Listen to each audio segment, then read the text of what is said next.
الحمد للہ رب العالمین والصلاة والسلام علی سید الانبیاء والمرسلین اما بعد فاعوذ باللہ من الشیطان الرجیم بسم اللہ الرحمن الرحیم۔ سبق نمبر 64 تصوف، احیاء العلوم، جلد نمبر 4۔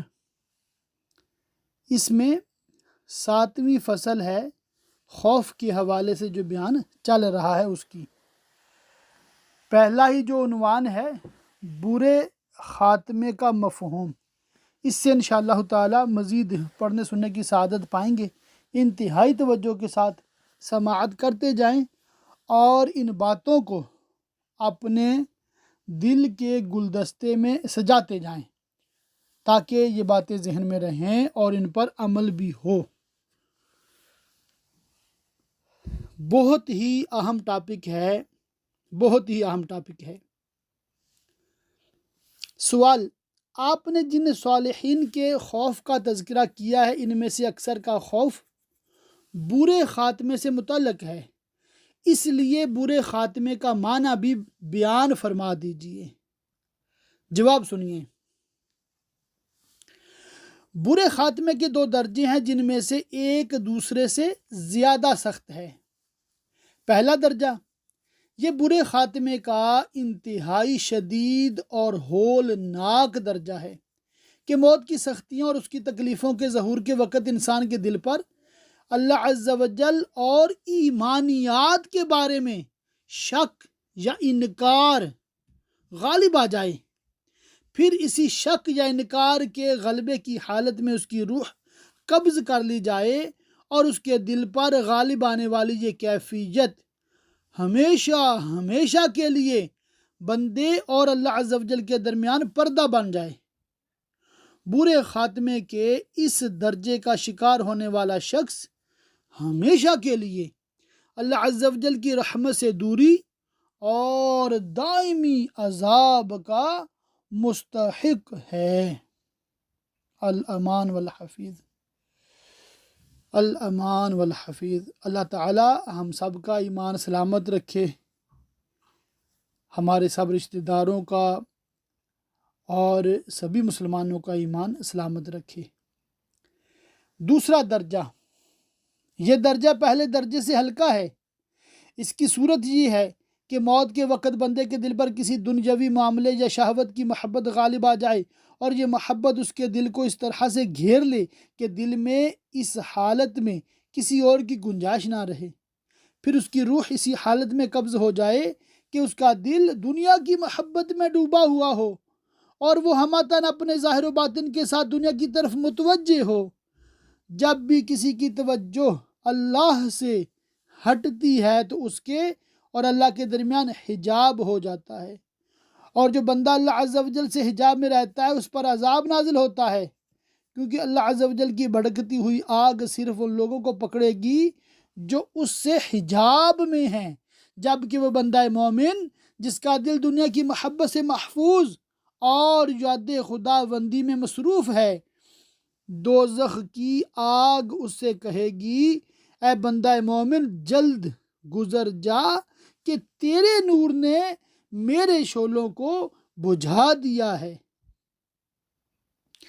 جس شخص کی موت اس حالت میں واقع ہو کہ اس کے دل پر دنیا کی محبت غالب ہو تو اس کا معاملہ انتہائی خطرناک ہے، کیونکہ انسان اسی حالت پر مرتا ہے جس حال میں اس نے زندگی گزاری ہوتی ہے۔ دل پر اثر انداز ہونا صرف اعضائے بدن کے اعمال کے ذریعے ممکن ہوتا ہے، اور موت کے سبب اس شخص کے اعضاء اب کوئی عمل نہیں کر سکتے، لہٰذا موت کے وقت اس کے دل پر جو کیفیت غالب تھی اس کے علاوہ کسی اور کیفیت کا حصول اب اس کے لیے ممکن نہیں رہا۔ اب یہ شخص ہر قسم کے عمل سے نیز دنیا میں واپس لوٹ کر اپنی غلطیوں کا ازالہ کرنے سے مایوس ہو جاتا ہے اور اس پر حسرت و ندامت طاری ہوتی ہے۔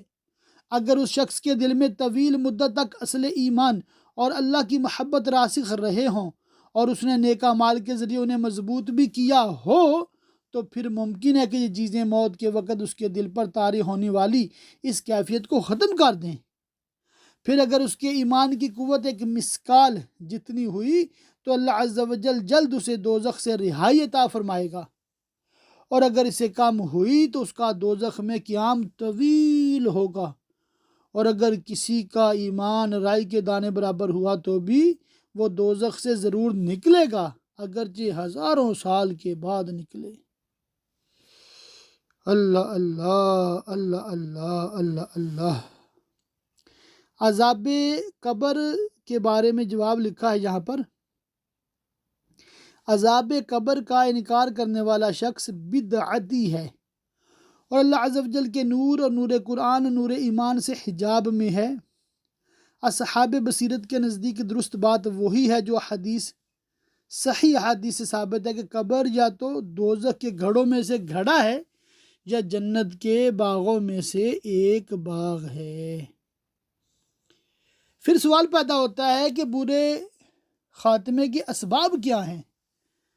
جواب ہے، برے خاتمے کے اسباب اس قدر زیادہ ہیں جن کی تفصیل بیان کرنا ممکن نہیں، البتہ ہم ان میں سے چند جامع اسباب کی طرف اشارہ کر دیتے ہیں۔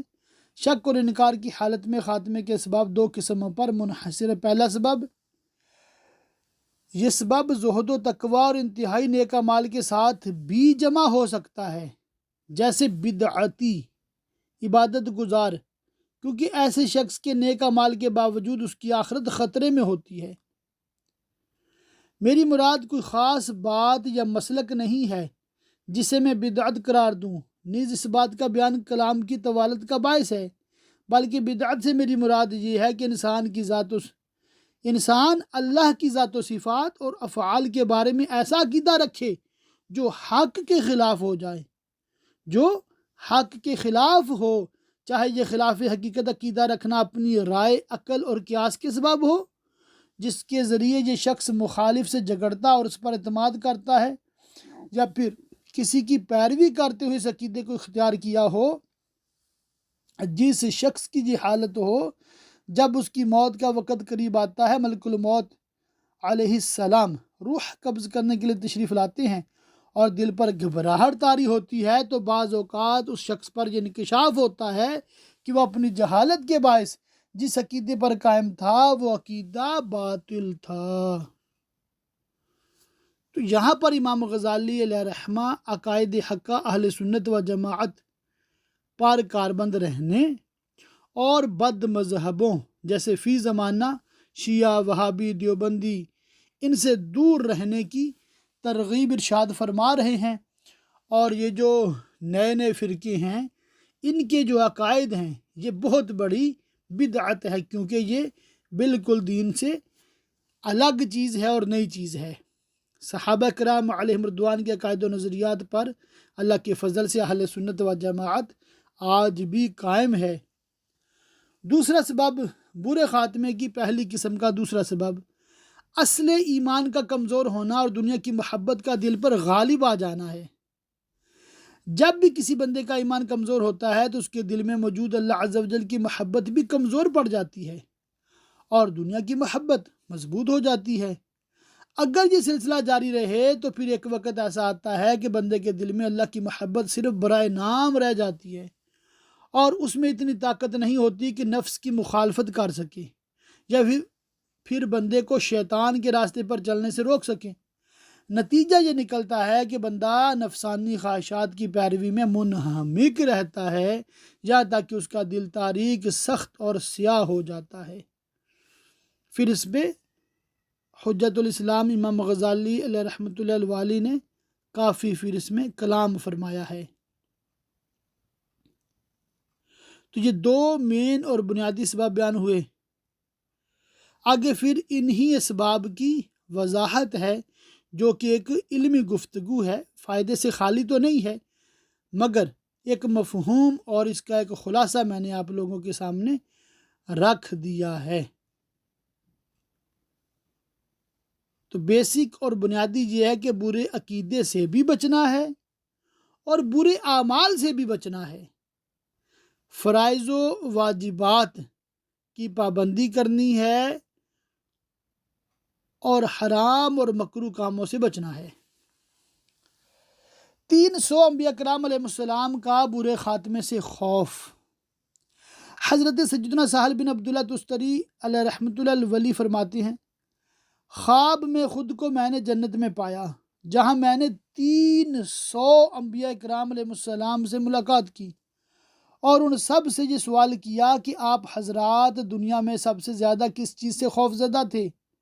انہوں نے جواب دیا، برے خاتمے سے۔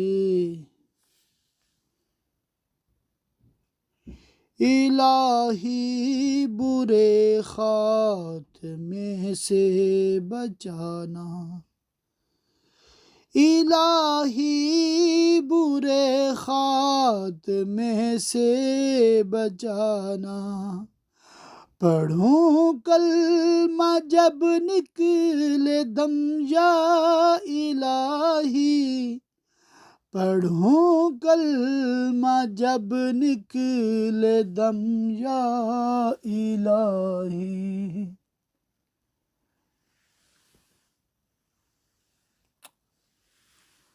انسان کی 3 بنیادی ضروریات، اس بات کو اچھی طرح جان لیجئے کہ ہماری مذکورہ باتوں پر عمل اور موت کی تیاری کی سعادت اسی صورت میں حاصل ہو سکتی ہے کہ آپ دنیا میں صرف بقدر ضرورت مقدار پر قناعت کریں۔ انسان کی اصل ضرورت غذا، لباس، رہائش ہے۔ اس کے علاوہ دیگر سب چیزیں ضرورت سے زائد ہیں۔ غذا کی اتنی مقدار ضروری ہے جو پیٹھ کو سیدھا رکھے اور سانس باقی رکھے۔ اس لیے آپ غذا کو اس طرح استعمال کیجئے جیسے کوئی شخص ناپسندیدگی کے باوجود مجبور ہو کر کسی چیز کو لیتا ہے، اور کھانے میں آپ کی رغبت قضائے حاجت میں رغبت سے زیادہ نہیں ہونی چاہیے، کیونکہ کھانے کو پیٹ میں داخل کرنے اور پیٹ سے نکالنے میں کوئی فرق نہیں ہے کہ یہ دونوں ہی انسان کی فطری ضروریات ہیں۔ جس طرح قضائے حاجت انسان کا مقصد نہیں ہوتا کہ اس کا دل اس میں لگا رہے، یوں ہی کھانے کا حصول بھی اس کا مقصد نہیں ہونا چاہیے۔ یہ یاد رکھیے کہ اگر آپ کی توجہ اس چیز کی طرف ہو جو پیٹ میں داخل ہوتی ہے تو پھر آپ کی قیمت وہ چیز ہوگی جو پیٹ سے خارج ہوتی ہے۔ پھر اس میں آگے قضاء حاجت کی طرح اگر کھانے سے بھی بندے کا مقصود اللہ کی عبادت پر طاقت کا حصول ہو تو اس کی علامت کھانے کے 3 معاملات میں ظاہر ہوتی ہے۔ کھانے کے وقت، اس کی مقدار، اس کی جنس میں۔ کھانے کے وقت کے سلسلے میں کم از کم درجہ یہ ہے کہ دن رات میں 1 مرتبہ کھانے پر اکتفا کیا جائے اور مسلسل روزے رکھے جائیں۔ دوسرا، کھانے کی مقدار یہ ہے کہ پیٹ کے 1/3 حصے سے زیادہ نہ کھایا جائے۔ تیسرا، کھانے کی جنس کے معاملے میں علامت یہ ہے کہ لذیذ غذاؤں کی طلب نہ کرے بلکہ جو مل جائے اس پہ قناعت کرے۔ اگر کوئی شخص ان 3 باتوں پر قادر ہو جائے، لذیذ شہوتوں کے حصول کا بوجھ اسے ساقط ہو جائے، تو وہ شبہات سے بچنے پر قادر ہو جائے گا، اور اس کے لیے یہ ممکن ہوگا کہ وہ صرف حلال غذا کھائے، کیونکہ حلال غذا کم ملتی ہے اور اگر ملے بھی تو شہوات و لذات کو پورا نہیں کرتی۔ لباس کیسا ہونا چاہیے؟ لباس کا مقصود صرف سردی گرمی سے حفاظت اور ستر پوشی ہے۔ جو بھی چیز انسان کے سر کو سردی سے محفوظ رکھے، اگرچہ معمولی ٹوپی ہی کیوں نہ ہو، اس کے ہوتے ہوئے مزید کی طلب کرنا فضول میں پڑنا ہے، جس کے سبب انسان کا وقت ضائع ہوگا اور وہ دائمی مشغولیت اور مشقت کا شکار رہے گا، کبھی مال کما کر اسے حاصل کرنے میں اور کبھی لوگوں کے پاس موجود چیزوں کی لالچ میں، چاہے وہ چیزیں حرام یا مشتبہ ہی کیوں نہ ہوں۔ جن چیزوں کے ذریعے بدن سے سردی اور گرمی کو دور کیا جاتا ہے انہیں بھی اس پر قیاس کر لیجئے۔ ہر وہ چیز جس سے لباس کا مقصود حاصل ہو جائے، اگر بندہ اس کی معمولی مقدار اور ادنا جنس پر اکتفا نہ کرے تو وہ ان لوگوں میں شمار ہوگا جن کا پیٹ صرف قبر کی مٹی بھر سکتی ہے۔ رہائش کا معاملہ بھی یہی ہے کہ اگر انسان صرف مقصود پر اکتفا کرے تو چھت کے طور پر آسمان اور بچھانے کے طور پر زمین کافی ہے، اور اگر سردی یا گرمی کا غلبہ ہو تو مساجد میں گزارا کیا جا سکتا ہے۔ اللہ اللہ، انسان اگر کسی مخصوص رہائش گاہ کا طالب ہو تو پھر وہ ایک لمبے چکر میں پڑ جاتا ہے، اور اسی میں اس کی عمر کا اکثر حصہ صرف ہو جاتا ہے، اور انسان کی عمر ہی اس کی اصل پونجی ہے۔ پھر اگر کسی کو مکان بنانے کا موقع مل جائے اور وہ دیوار اور چھت بنانے میں اتنی مقدار پر اکتفا نہ کرے جو لوگوں کی نگاہوں سے چھپائے اور بارش سے بچائے، بلکہ دیواروں کو بلند کرنے، چھت کی تزئین و آرائش میں مشغول ہو جائے، تو وہ ایسے گھڑے میں گر چکا ہے جس سے نکلنا بہت مشکل ہے۔ انسان کی تمام ضروریات کا یہی عالم ہے کہ اگر وہ صرف بقدر ضرورت پر اکتفا کرے تو اسے عبادت کے لیے فراغت حاصل ہوگی، آخرت کے لیے زاد راہ کے حصول میں کامیاب ہوگا، اور اچھے خاتمے کی تیاری بھی ہو جائے گی۔ لیکن اگر مقدار ضرورت سے تجاوز کر کے خواہشات کی وادیوں میں داخل ہوگا تو اس کی فکروں میں اضافہ ہوگا، اور اللہ عز و جل اس بات کی پرواہ نہ فرمائے گا کہ اسے کون سی وادی میں ہلاک کیا۔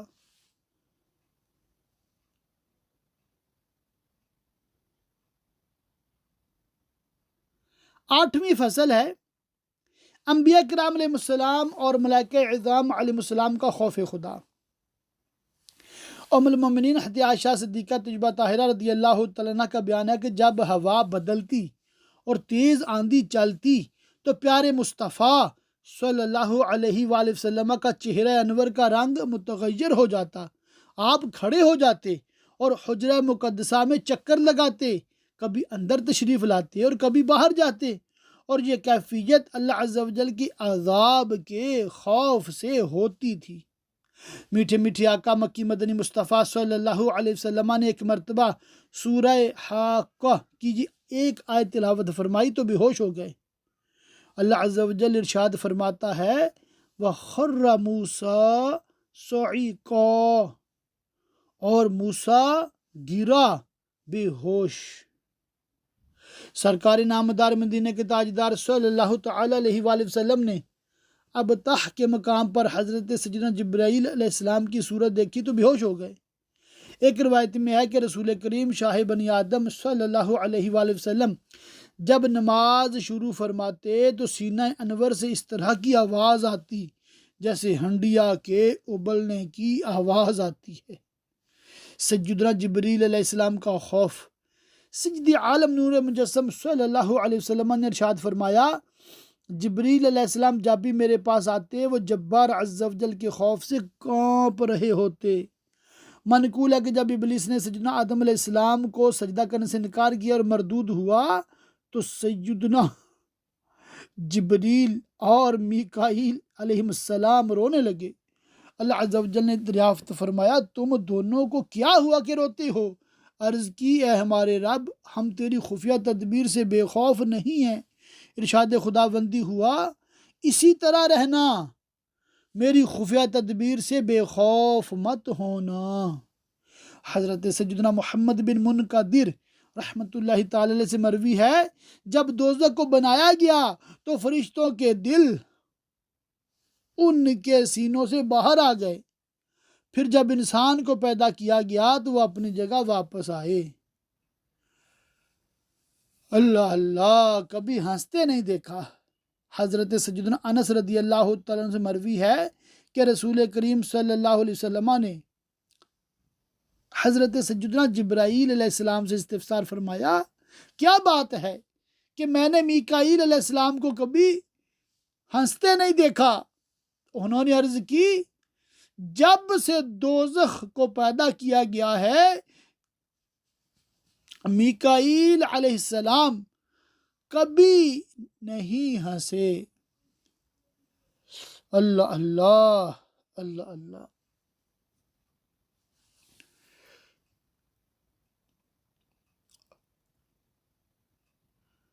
حضرت سیدنا ابو درداء رضی اللہ تعالیٰ عنہ فرماتے ہیں حضرت سیدنا ابراہیم خلیل اللہ علیہ نبینا و علیہ الصلوۃ والسلام جب نماز کے لیے کھڑے ہوتے تو خوف خدا کے سبب آپ کے سینے سے آنے والی آواز 1 میل تک سنائی دیتی۔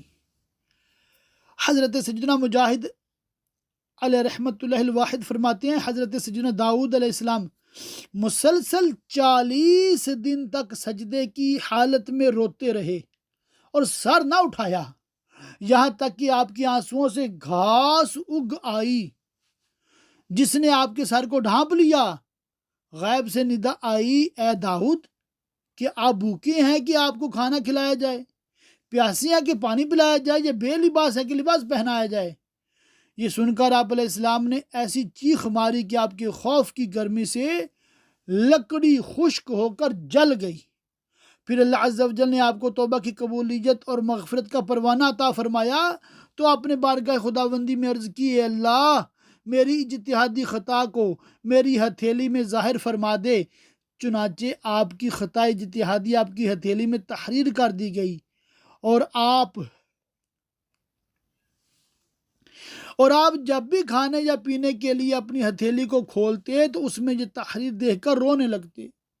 حضرت سیدنا مجاہد فرماتے ہیں سیدنا داؤد علیہ السلام کی خدمت میں برتن حاضر کیا جاتا جس میں 2/3 پانی ہوتا۔ جب آپ اسے پکڑتے اور ہتھیلی پر لکھی خطا کو ملاحظہ کرتے تو اس قدر گریہ فرماتے کہ برتن کو ہونٹوں تک لے جانے سے پہلے وہ آنسوؤں سے لبریز ہو جاتا۔ اللہ اللہ اللہ اللہ اللہ۔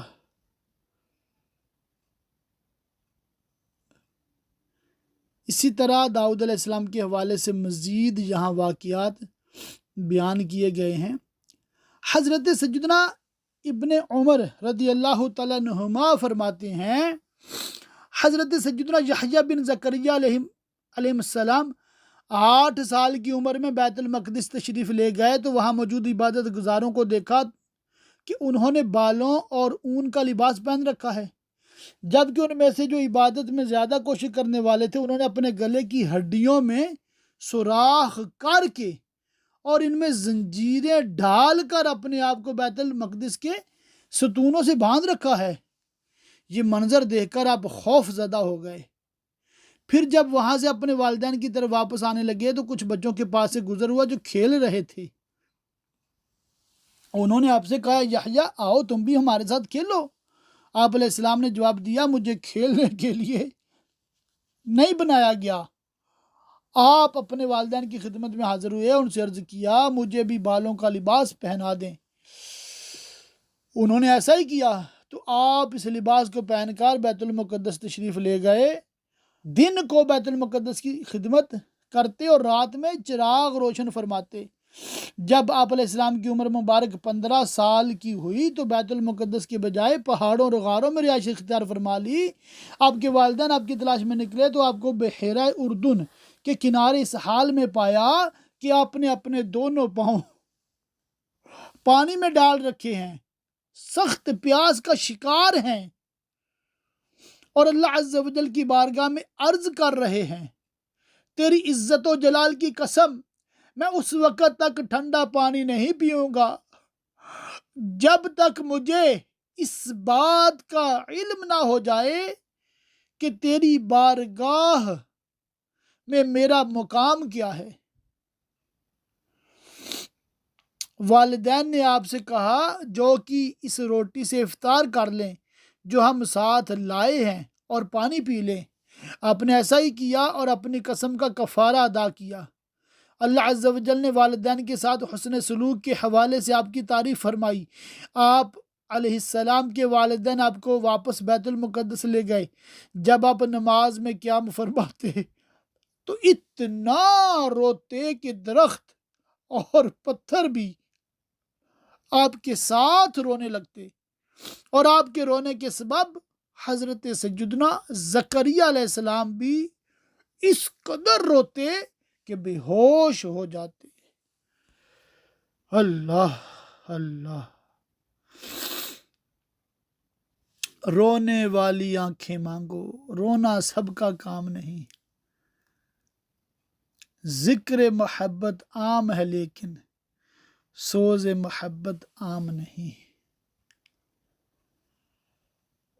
صحابہ کرام کے حوالے سے بھی بے شمار واقعات ہیں۔ منقول ہے کہ سیدنا ابو بکر صدیق رضی اللہ تعالیٰ عنہ نے ایک دن پرندے کو دیکھ کر ارشاد فرمایا، اے پرندے، کاش میں تیری طرح ہوتا اور مجھے انسان نہ بنایا جاتا۔ سیدنا ابو ذر رضی اللہ تعالیٰ عنہ کا فرمان ہے، میری یہ خواہش ہے کہ میں ایک درخت ہوتا جسے کاٹ دیا جاتا۔ سیدنا طلحہ رضی اللہ تعالیٰ عنہ نے بھی یہی ارشاد فرمایا۔ حضرت سیدنا عثمان غنی رضی اللہ تعالیٰ عنہ خوف خدا کے باعث فرمایا کرتے تھے، میں یہ چاہتا ہوں کہ مرنے کے بعد مجھے دوبارہ نہ اٹھایا جائے۔ ام المومنین سیدتنا عائشہ رضی اللہ تعالیٰ عنہ کا فرمان ہے، میں یہ چاہتی ہوں کہ بھولی بسری ہو جاؤں۔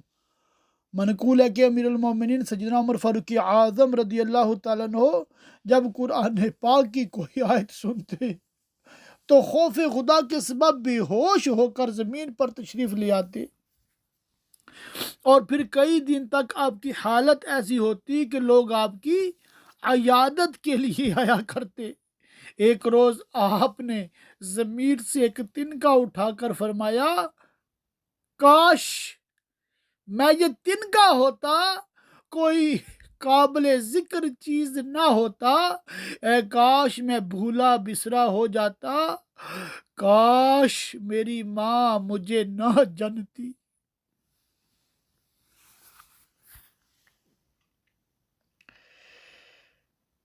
اللہ اللہ اللہ اللہ اللہ اللہ۔ حضرت سیدنا علی المرتضیٰ کرم اللہ تعالیٰ وجہ الکریم نے ایک دن نماز فجر کا سلام پھیرا تو آپ پر غم کی کیفیت طاری ہوتی، اور آپ اپنے ہاتھوں کو الٹ پلٹ کر فرما رہے تھے، میں نے رحمت عالم صلی اللہ علیہ وسلم کے صحابہ کو دیکھا ہے لیکن آج میں ان جیسی کوئی بات نہیں پاتا۔ وہ حضرات اس حالت میں صبح کرتے کہ ان کے بال بکھرے ہوئے، چہرے زرد غبار آلود، اور ان کی دونوں آنکھوں کے درمیان سجدوں کے نشان ہوتے۔ ان کی راتیں اللہ کے سجدوں میں اور قیام کی حالت میں تلاوت قرآن میں گزرتی، اور وہ باری باری اپنی پیشانی اور پاؤں کو عبادت کے لیے استعمال کرتے، یعنی کبھی سجدہ کرتے اور کبھی قیام۔ جب صبح ہوتی اور یہ لوگ اللہ عز و جل کو یاد کرتے تو اس طرح سے کانپتے جیسے سخت ہوا کے دن میں درخت ہلتے ہیں، اور ان کی آنکھیں اس قدر آنسو بہاتی کہ ان کے کپڑے بھیگ جاتے۔ اللہ کی قسم، اب میں ایسے لوگوں کے ساتھ ہوں جو غفلت کی حالت میں رات گزارتے ہیں۔ اتنا فرمانے کے بعد آپ رضی اللہ تعالیٰ عنہ وہاں سے تشریف لے گئے، اور پھر آپ کو ہنستے ہوئے نہیں دیکھا گیا، یہاں تک کہ ابن ملجم نے آپ کو زخمی کر دیا۔ حضرت سیدنا عمران بن حسین رضی اللہ تعالیٰ فرماتے ہیں، میری یہ خواہش ہے کہ میں راکھ ہوتا جسے آندھی کے دن میں ہوا بکھیر دیتی۔ حضرت سیدنا ابو عبیدہ بن جراح رضی اللہ تعالیٰ نے ارشاد فرمایا، میری یہ تمنا ہے کہ میں مینڈا ہوتا، میرے گھر والے مجھے ذبح کر کے میرا گوشت کھا لیتے اور شوربہ پی لیتے۔ حضرت سیدنا امام زین العابدین علی بن حسین رضی اللہ تعالیٰ عنہ جب وضو فرماتے تو آپ کے چہرہ مبارک کا رنگ زرد ہو جاتا۔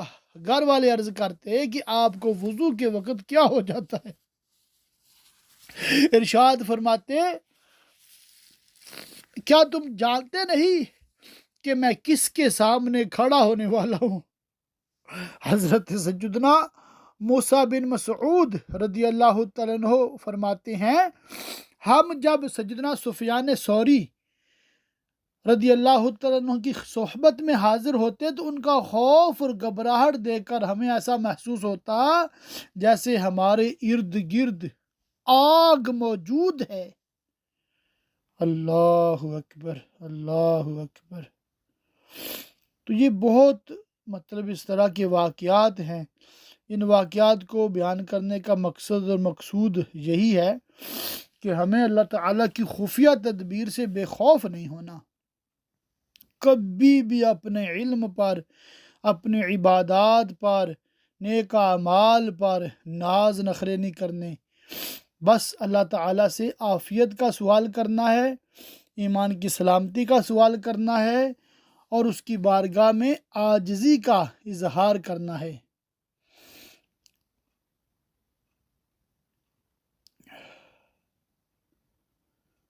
بہت آخری بات ہے انشاءاللہ تعالی، میں وہ پڑھ کے اس لیکچر کو مکمل کرتا ہوں۔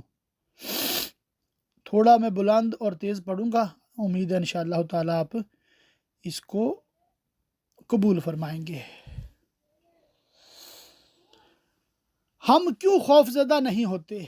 جب انبیاء کرام علیہ السلام، اولیاء کرام اور علماء اعظام رحمہم اللہ السلام کے خوف کا یہ عالم ہے، تو پھر ہم جیسے لوگ تو خوف کے زیادہ حقدار ہیں۔ خوف گناہوں کی زیادتی کے سبب نہیں ہوتا، اگر ایسا ہوتا تو ہم لوگوں کا خوف ان حضرات سے زیادہ ہوتا، بلکہ دلوں کی صفائی اور معرفت کے کامل ہونے کے سبب خوف پیدا ہوتا ہے۔ ہم لوگوں کی بے خوفی کا سبب یہ نہیں کہ ہمارے گناہ کم اور نیکیاں زیادہ ہیں، بلکہ حقیقت یہ ہے کہ نفسانی خواہشات ہماری رہنمائی کرتی ہیں، بد نصیبی ہم پر غالب آ جاتی ہے اور ہمیں ہماری غفلت کا مشاہدہ کرنے سے روک دیتی ہے۔ پھر نہ تو سفر آخرت کے مرحلے کا قریب ہونا ہمیں بیدار کرتا ہے، نہ گناہوں کی کثرت ہمیں جھنجھوڑتی ہے، نہ خائفین کے حوال سننے سے ہم پر خوف طاری ہوتا ہے، اور نہ برے خاتمے کے خطرات ہمیں ڈراتے ہیں۔ اگر عملی تیاری کے بغیر محض زبانی سوال کرنا نفع دے سکتا تو ہم اللہ عز و جل سے التجا کرتے ہیں کہ وہ اپنے فضل و کرم سے ہماری حالت کو درست فرما دے۔ کس قدر عجیب بات ہے کہ جب ہم دنیاوی مال و دولت کمانے کا ارادہ کرتے ہیں تو کھیتی باڑی کرتے ہیں، باغات لگاتے ہیں، تجارت کرتے ہیں، بری اور بحری سفر اور آج کل کے دور میں ہوائی سفر طے کرتے ہیں اور اس مقصد کے لیے اپنی جان و مال کو خطرے میں ڈالتے ہیں۔ اگر ہم نے علم حاصل کرنا ہو تو اس مقصد کے لیے غور و فکر کرتے ہیں، علم کی تکرار اور یاد کرنے کے لیے مشقتیں اٹھاتے اور شب بیداری کرتے ہیں، حصول رزق کے لیے بھی ہم پوری کوشش کرتے ہیں۔ اس بات پر تکیہ نہیں کر لیتے، اس بات پر تکیہ نہیں کر لیتے، اس بات پر تکیہ نہیں کر لیتے کہ اللہ عز و جل نے رزق دینے کا ذمہ لیا ہے، اور نہ گھر میں بیٹھ کر یہ دعا کرتے ہیں کہ اللہ ہمیں رزق عطا فرما۔ لیکن کس قدر تعجب کی بات ہے، کس قدر تعجب کی بات ہے کہ ہمیشہ باقی رہنے والی بادشاہت یعنی جنت کے حصول کے لیے ہم صرف اپنی زبان سے یہ دعا کرنے پر اکتفا کر لیتے ہیں، اے اللہ ہمیں بخش دے اور ہم پر رحم فرما۔ اللہ کی ذات پاک جو کہ ہماری امید اور آرزو کا مرکز ہے، وہ ہمیں پکار پکار کر اعلان کر رہی ہے، وَأَلَّيْسَ لِلْإِنسَانِ إِلَّا مَا سَعَى، اور یہ کہ آدمی نہ پائے گا مگر اپنی کوشش۔ ایک جگہ ارشاد ہوتا ہے وَلَا يَغُرَّنَّكُمْ بِاللَّهِ الْغَرُورُ، ہرگز تمہیں اللہ کے حلم پر فریب نہ دے وہ بڑا فریبی۔ ایک مقام پر ارشاد ہوتا ہے اے آدمی تجھے کس چیز نے فریب دیا؟ اپنے کرم والے رب سے۔ لیکن اس کے باوجود ہم خواب غفلت سے بیدار نہیں ہوتے اور نہ دھوکے اور جھوٹی آرزوؤں کی دنیا سے باہر نکلتے ہیں۔ اگر اللہ نے ہمیں سچی توبہ کی توفیق عطا نہ فرمائی جو ہماری کوتاہیوں کا ازالہ کر دے تو یہ صورتحال انتہائی خوفناک ہے۔ ہم اللہ عز و جل سے اس بات کا سوال کرتے ہیں کہ ہماری توبہ کو قبول فرمائے، ہمارے دلوں میں توبہ کا شوق پیدا فرما دے اور صرف زبانی طور پر توبہ کے کلمات کی ادائیگی کو ہمارا حصہ نہ بنائے کہ ہم ان لوگوں میں سے ہو جائیں جو زبان سے کچھ کہتے ہیں اس پر نہ تو عمل کرتے ہیں اور نہ اسے دل سے قبول کرتے ہیں۔ خدا نہ خواستہ کہیں ہماری حالت ایسی نہ ہو جائے کہ ہم واعظ سن کر روئیں دھوئیں اور جب عمل کا وقت آئے تو نافرمانی شروع کر دیں۔ کہ اللہ عز و جل کی نافرمانی کی اس سے بڑی کوئی نشانی نہیں ہے۔ ہم اللہ عز و جل سے سوال کرتے ہیں کہ وہ اپنے فضل و کرم سے ہمیں توفیق و ہدایت عطا فرمائے، آمین بجاہ النبی الامین وصلی اللہ تعالی علیہ وآلہ وصحبہ وبارک وسلم۔